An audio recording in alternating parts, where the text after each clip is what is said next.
Before he became one of the first survivors of the slums, he was only a beggar no one remembered. That night, the whole city began hunting those marked by the light.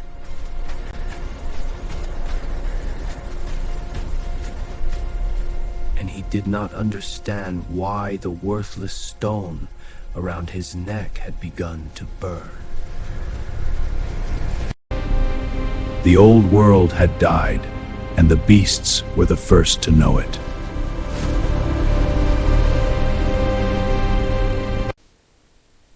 In the garbage of mankind sometimes lies the thing that can change a human fate.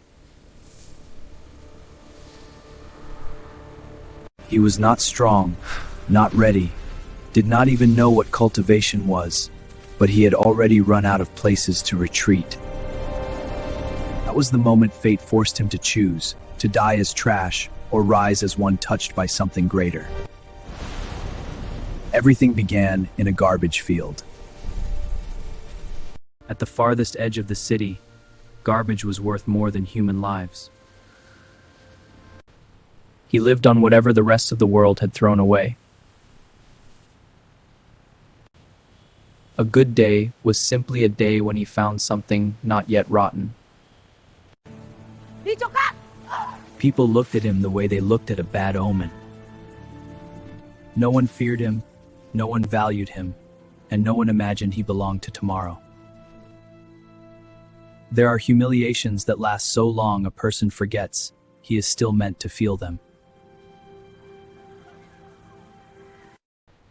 He learned how to exist long before he ever learned how to live.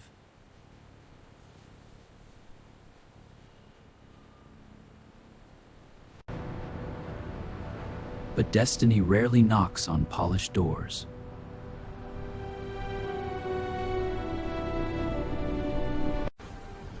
It came on an evening no one would remember.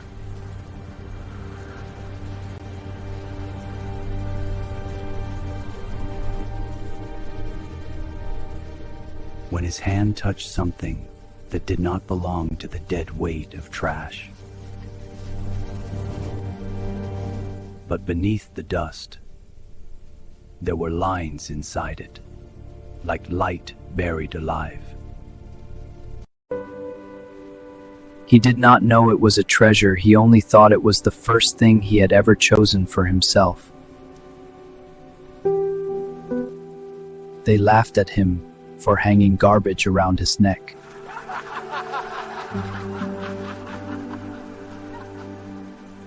But for the first time in his life, he chose not to care.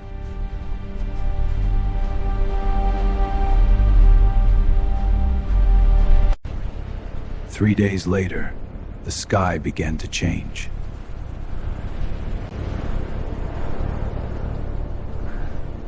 There was no thunder, no rain, only a force no one could see and everything could feel. The city lifted its head as if hearing a voice from somewhere impossibly far away. Then the light came down.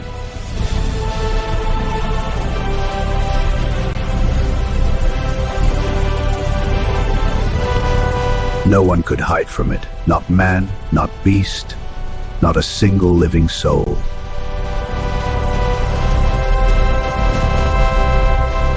He did not know whether the light had chosen him or whether the stone had called it first. And the thing he had dragged from the garbage finally woke up.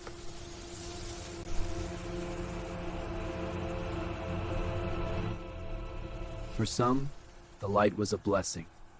For others, it was the beginning of mutation. The beasts recognized the change before mankind did.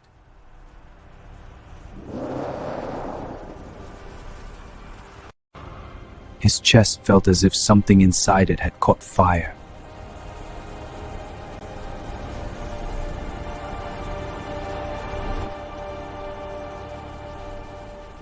But inside the pain, he saw something that looked like a door. A point of light smaller than dust and heavier than fate.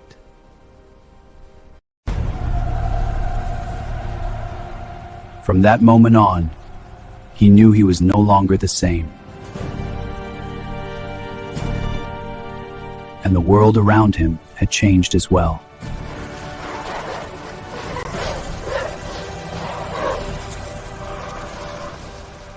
To survive, he had to run. To understand, he would have to endure. The days that followed were not a miracle. They were a nightmare that refused to end. His body began to change one slow inch at a time through hunger, cold, and pain.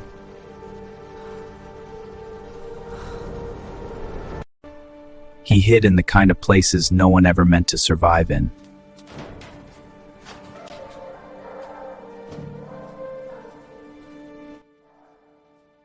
The stone was no longer an ornament. It felt like a sleeping thing laid against his heart. And in that darkness, he began to hear himself.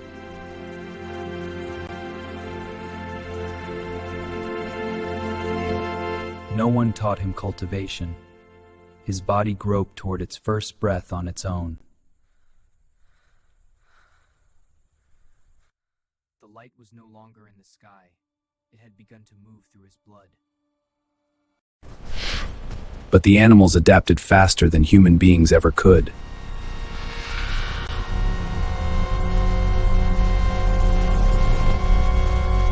And the stone at his chest seemed to make them notice him more than any other living thing. He was not strong enough to fight, only clever enough not to die. That was the night he realized the stone would never save him with luck. It wanted him to grow worthy of it. That night, he stopped running.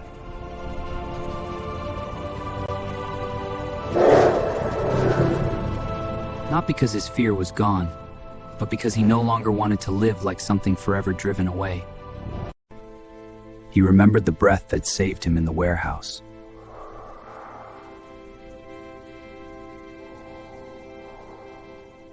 And for the first time, the stone answered.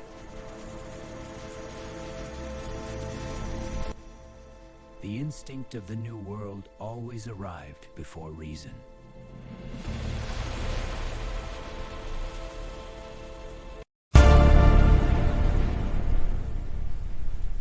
Out of pain, his body had begun to learn speed. He did not strike with strength.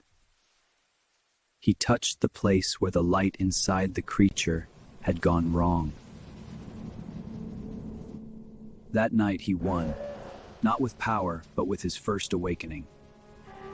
The beggar had survived what now hunted men in the ruined city. In that moment, he understood that survival would no longer be enough. If he wished to remain alive, he would have to enter a path no one had shown him. Cultivation did not begin with magic. It began with discipline. He trained the body, the breath, and the silence between fear and action.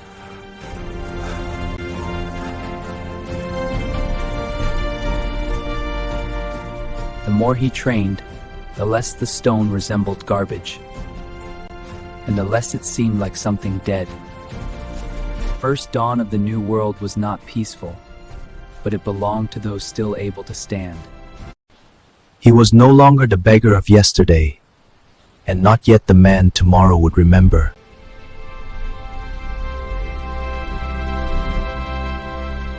He had only stepped onto the first rung of cultivation, and the real journey was only beginning.